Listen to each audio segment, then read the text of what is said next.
mampu berkata tidak pada kenikmatan demi bisa mengatakan iya pada kebenaran. Karena di balik kebenaran itulah terletak kebahagiaan yang sejati.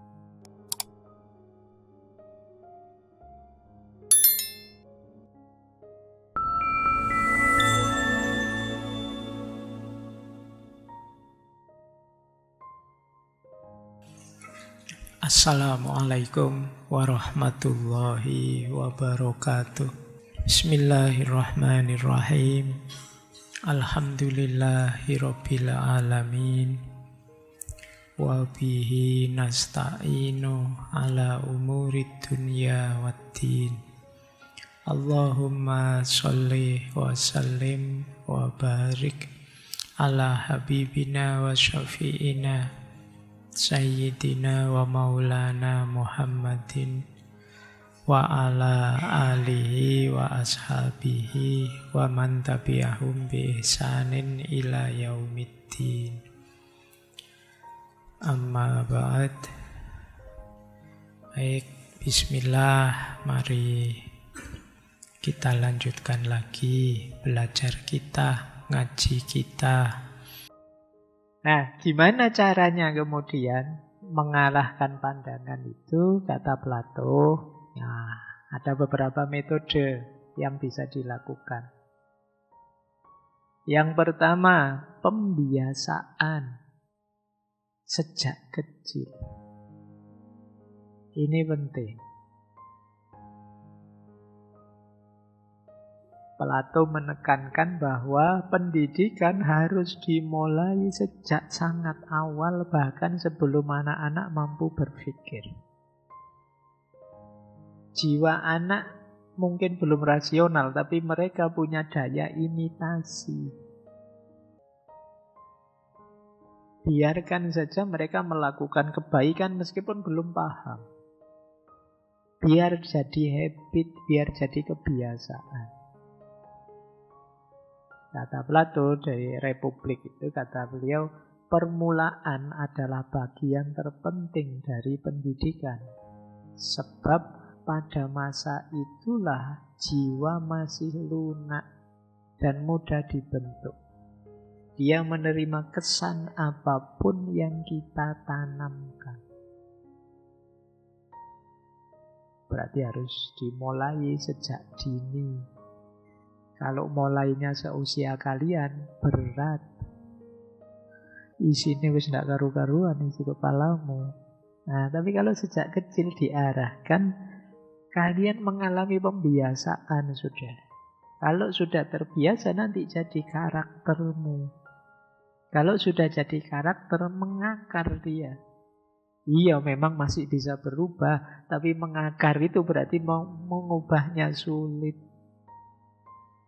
Watak yang terbangun sejak kecil itu sulit diubah. Nah, mumpung fasenya masih fase muda dibentuk, ayo kita bentuk sejak kecil bangunan jiwanya.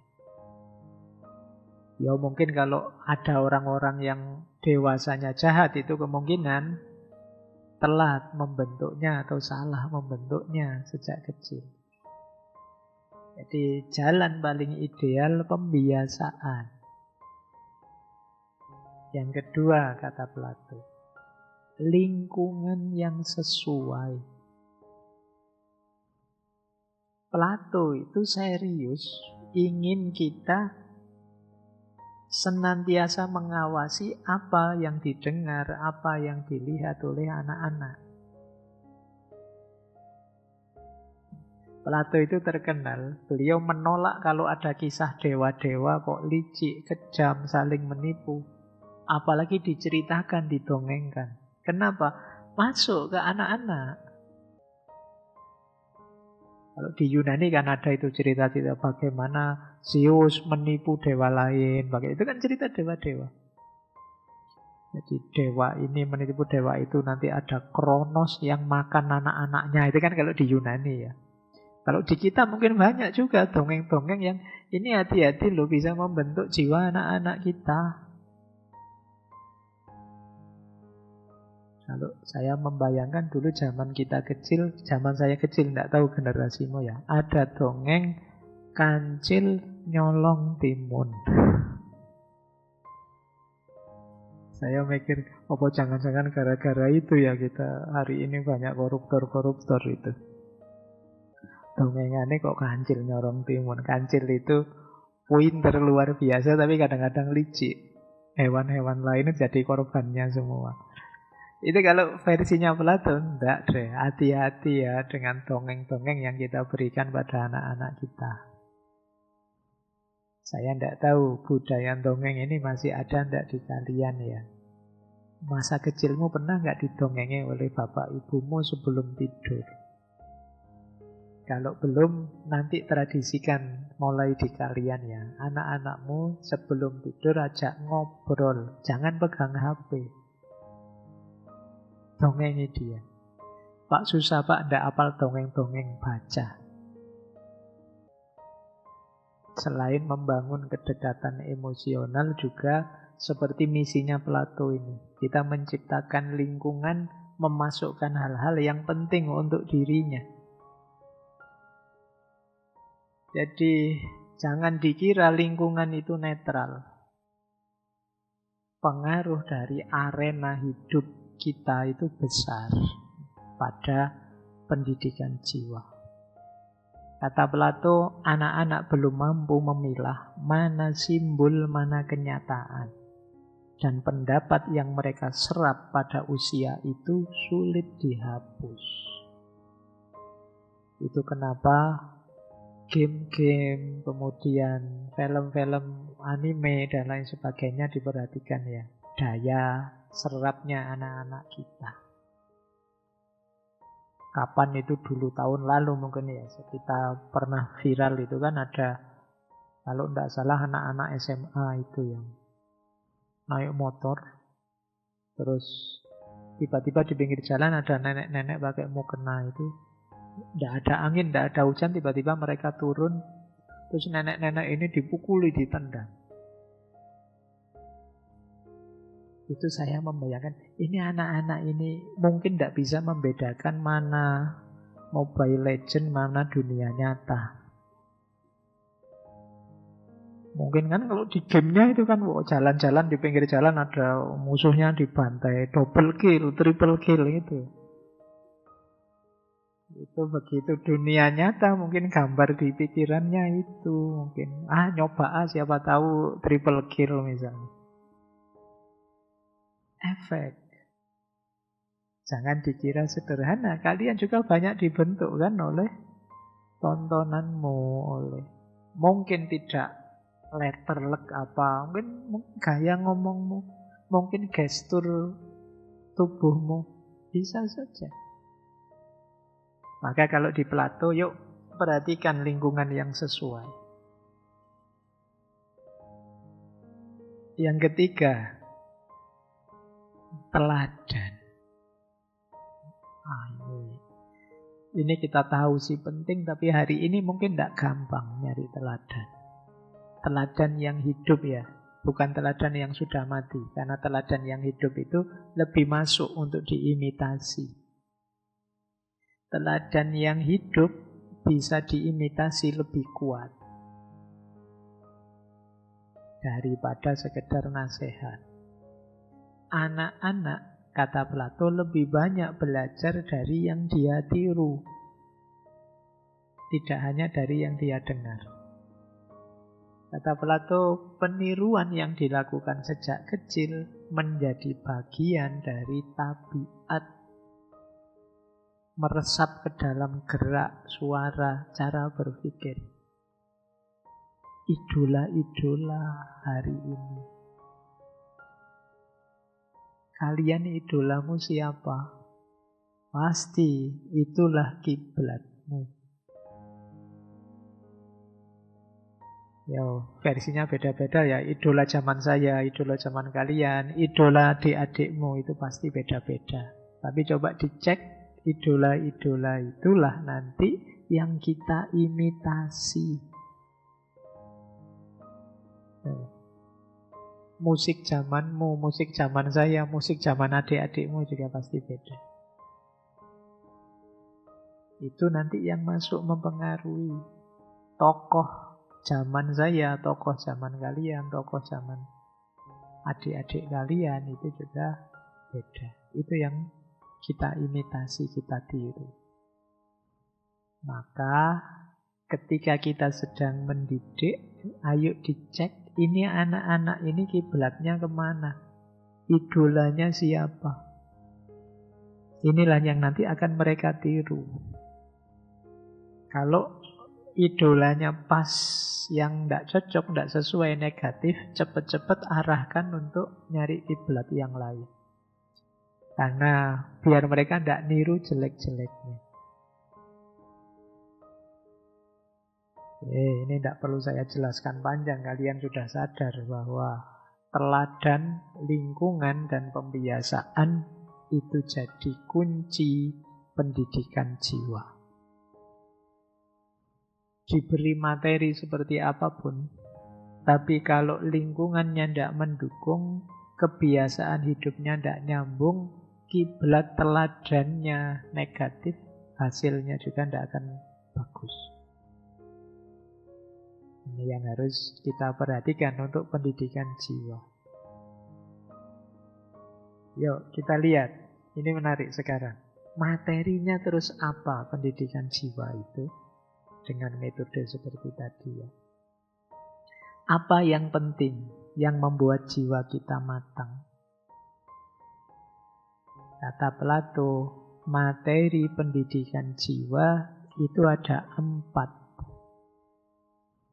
Yang pertama musik, yang kedua olahraga, yang ketiga matematika, dan yang keempat dialektika atau filsafat. Semoga kalian masih bisa menerima ya. Saya khawatirnya, wah haram semua itu Pak. Ya, ini teorinya Plato ya, kata dia. 4 hal ini penting untuk kematangan jiwa, mendidik jiwa. Yang pertama apa? Musik. Musik itu kata Plato melatih rasa, memperkenalkan keteraturan, membuat orang tidak nyaman dengan kekacauan, paham keselarasan, itu musik. Ketika telingamu akrab dengan musik itu biasanya ada pengaruh tertentu di caramu berpikir, caramu memahami, itu lebih tertata. Irama itu kan ada ritme, ada nada, dinamika, dan lain sebagainya. Itu kan ada tatanannya. Kita terbiasa dengan tatanan, dengan pola. Itu kalau kita mendengarkan musik. Kan banyak kan teori-teori bahwa sejak dalam kandungan ya didengarkan musik. Misalnya, ya. Didengarkan ngaji Pak Yo. Ngaji yang enak iramanya. Ya, bukan ngaji yang kayak kalian yang jungkir balik suaranya itu bayinya malah enggak. Jadi irama suara, apalagi yang jenis musik ini, melatih otak kita. Mengakrabkannya dengan ketertiban, dengan keteraturan. Membuat kita suka pada harmoni.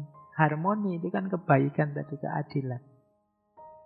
Membuat kita tidak senang kekacauan. Yang buruk, yang fales, yang kacau, itu kita tidak nyaman. Kalau dengar lagu kok tidak karu-karuan, itu kan kita tidak enak di telinga. Itu sebenarnya melatih harmoni, melatih kesadaran pada keteraturan.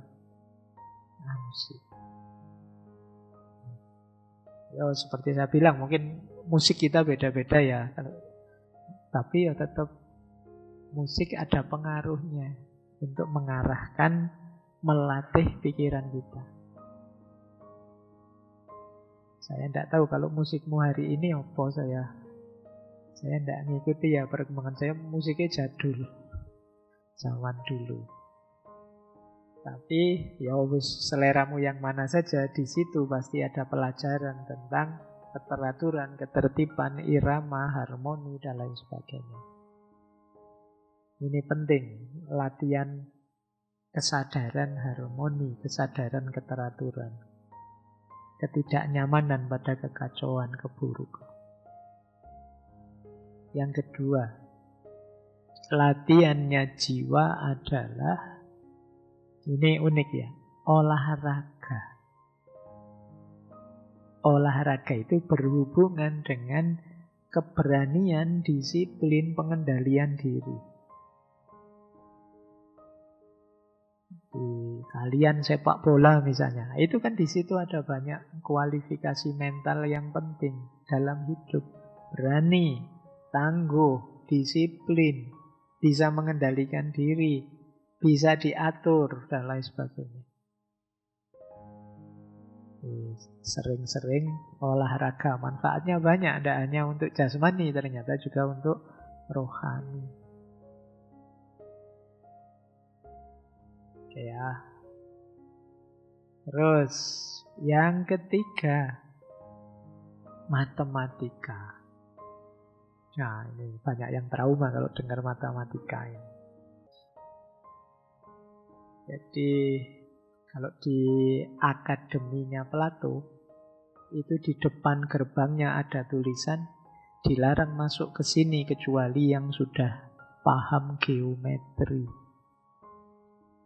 Berarti kalian tidak bisa masuk pasti ke sana. Oke ya, jadi kata Plato, apa sih pentingnya matematika? Matematika itu melatih akal kita lepas dari ketergantungan pada panca indera. Jadi melatih berpikir tertib objektif. Melatih memposisikan akal yang memimpin, bukan yang mengikuti. Matematika itu kan isinya rumus-rumus. Rumus itu kan yang mimpin, yang mengendalikan. Pola-pola. Maka belajar matematika itu penting untuk melatih jiwa agar tidak tergantung pada ketubuhan atau panca indera. Juga latihan berpikir tertib objektif. Kemudian puncaknya materi pendidikan jiwa adalah dialektika. Dialektika itu ini sudah mulai logika main. Seni bertanya, mempertimbangkan, mencari hakikat, jujur secara intelektual, dan seterusnya. Yang kita sebut filsafat. Kata Plato ya, hanya jiwa yang matang yang bisa sampai ke tahap ini. Jadi kebanyakan orang sulit kalau sudah sampai ke sini, karena begitu masuk ke dialektika, isinya mempertanyakan, mengkritisi, mencari hakikat, membersihkan diri dari prasangka-prasangka, dan lain sebagainya. Jadi 4 materi ini kuncinya kita mendidik jiwa. Pendidikan jiwa ya, makanya tadi saya bilang ini untuk jiwa kita. Musik, olahraga, matematika, dan dialektika. Kalau sudah kita didik di sisi ini, ya jiwa kita akan adil.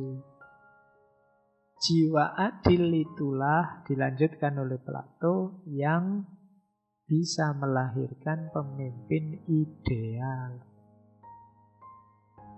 Jadi yang layak memimpin adalah yang paling terdidik jiwanya. Bukan yang paling ambisius, bukan yang paling populer, tetapi yang paling tahan godaan dan paling jujur pada kebenaran. Seperti tadi ya, pemimpin itu produk batin kolektifnya masyarakat. Baik, saya enggak, ini tadi sudah sedikit dijelaskan, tapi kalian sudah paham bagaimana pemimpin ideal itu lahir dari jiwa yang adil. Ya meskipun saya enggak tahu apa bisa ini dimasukkan syarat-syarat presiden. Antara lain jiwanya harus adil, itu susah ya.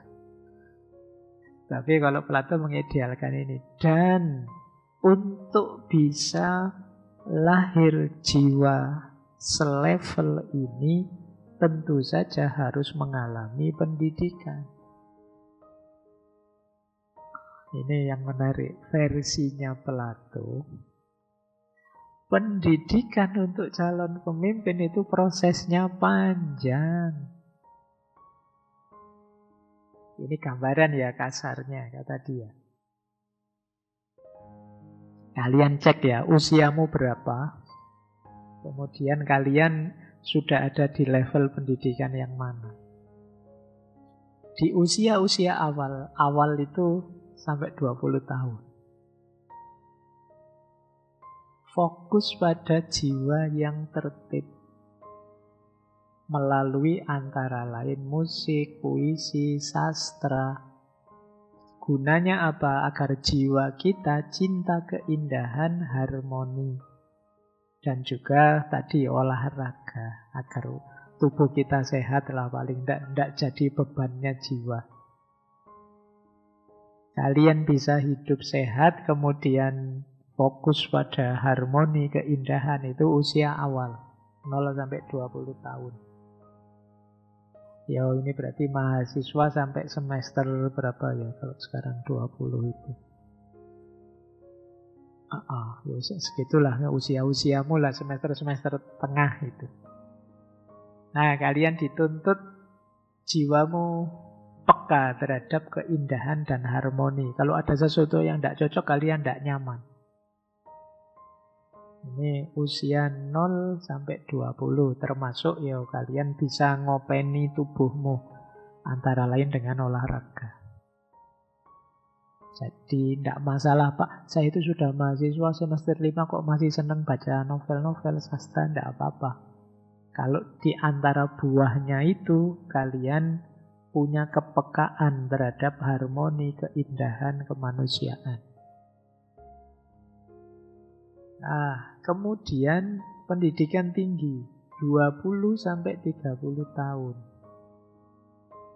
Di tahap ini tadi ya, logika, matematika, geometri, mulai ngasah kepekaan filosofisme. Mulai latihan berpikir, bernalar. Kalau tadi mungkin, kalau bahasa Jawa ya, fase awal itu olah rasa, kalau ini olah cipta. Kalian mulai latihan logika, aritmatika, astronomi, jenis-jenis matematika. 20 sampai 30. Yang nanti sudah ancang-ancang mau jadi presiden di antara kalian, dihitung ya umur berapa kalian. Berarti kalian ada di fase mana.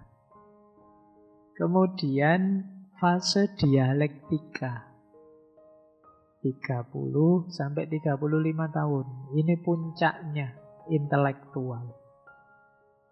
Dialektika ya isinya filsafat kebenaran murni tanpa terikat oleh materi atau yang fisik. Ini fase dialektika 30 sampai 35. Jadi kalian bisa berabstraksi. Pikiranmu jernih, tidak terkontaminasi oleh hal-hal ketubuhan dan materi, kata Plato. Di sini orang bisa menghidupkan sisi ideal. Terus nanti usia 35 sampai 50. Ini menarik. Kata Plato tidak ingin pemimpin yang hanya terjebak dalam teori. Ini analogi gua ya. Orang-orang yang sudah nyampe dialektika harus mau turun kembali ke dalam gua. Kembali ke masyarakat. Kalian kan orang berkualitas. Mengabdilah dulu. Uji idealismemu di tengah masyarakat. Tujuannya apa? Biar punya pengalaman praktis. Integritasmu juga harus teruji. Karena dunia nyata tidak seideal dunia pikiranmu. Jadi ada fase kalian harus magang dulu di tengah masyarakat. Kalau bahasa hari ini. Tidak ujuk-ujuk pinter terus langsung mimpin, tidak dulu. Itu lama kan, itu mulai 35 sampai 50. Lumayan itu 15 tahun.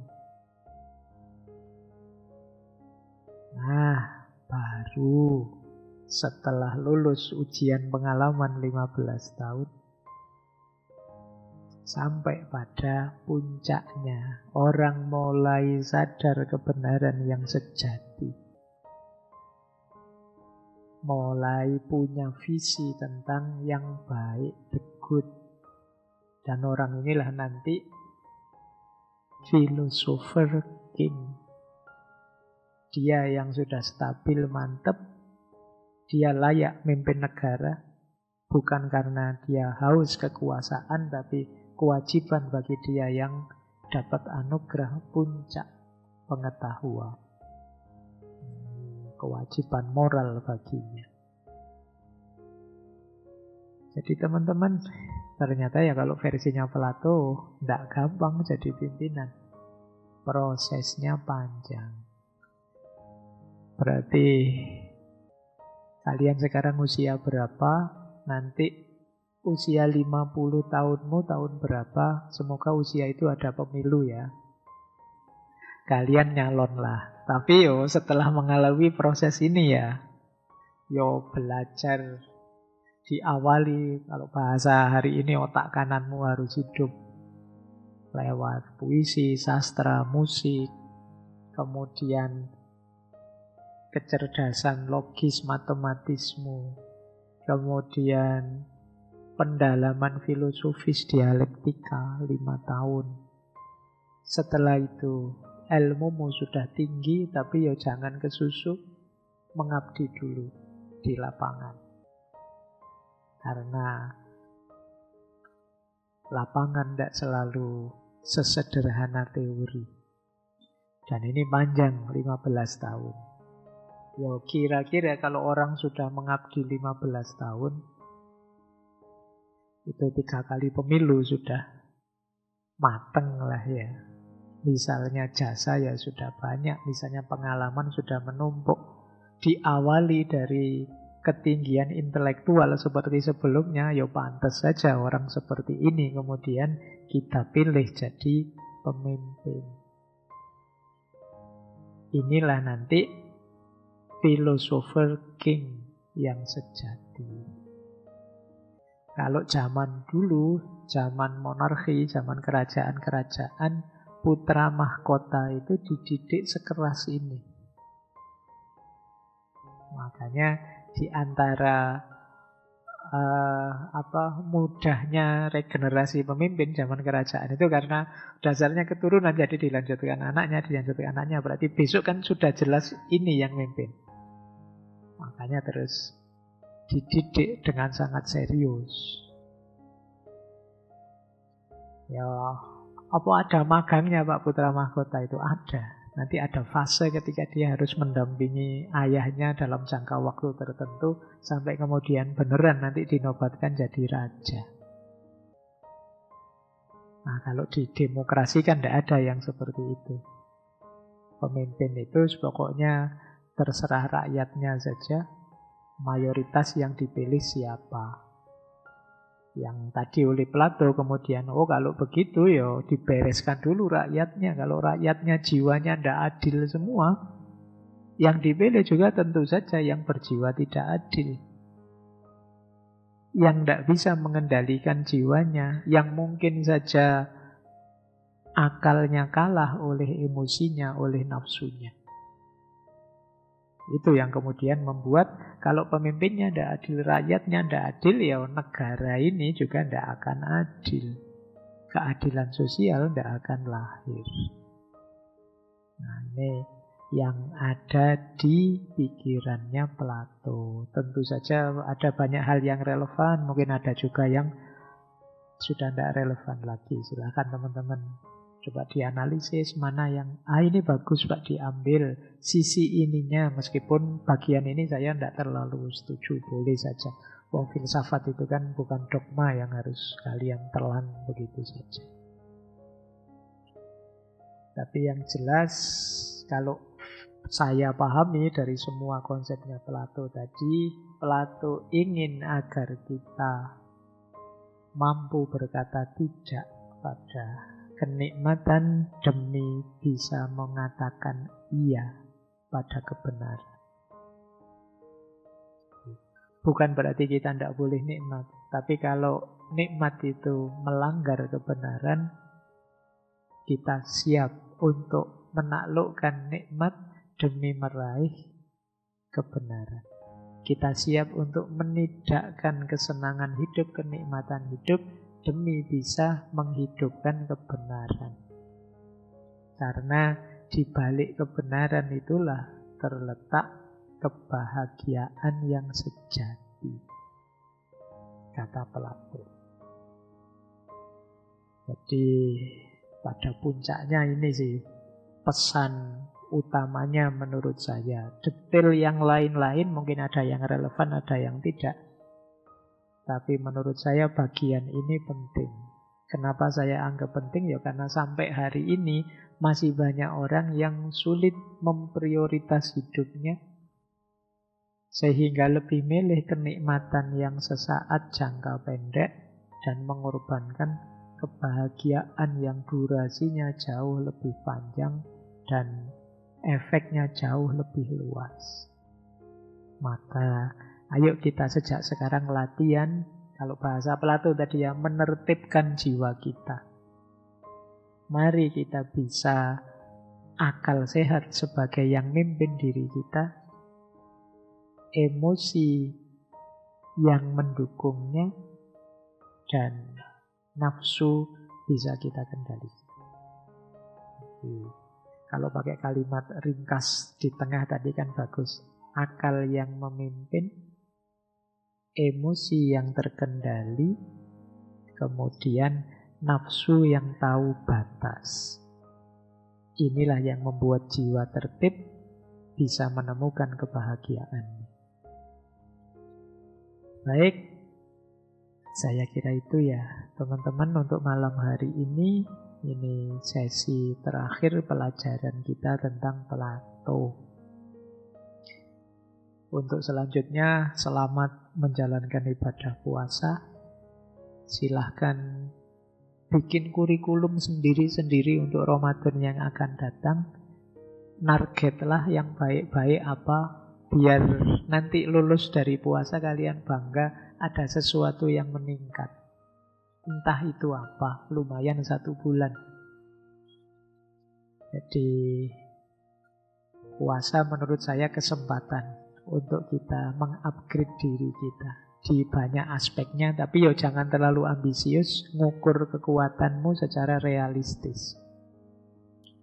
Ya sederhananya, yang selama ini jarang ngaji, yo jangan target saya pengen khatam 10 kali Pak, itu mesti tidak lulus.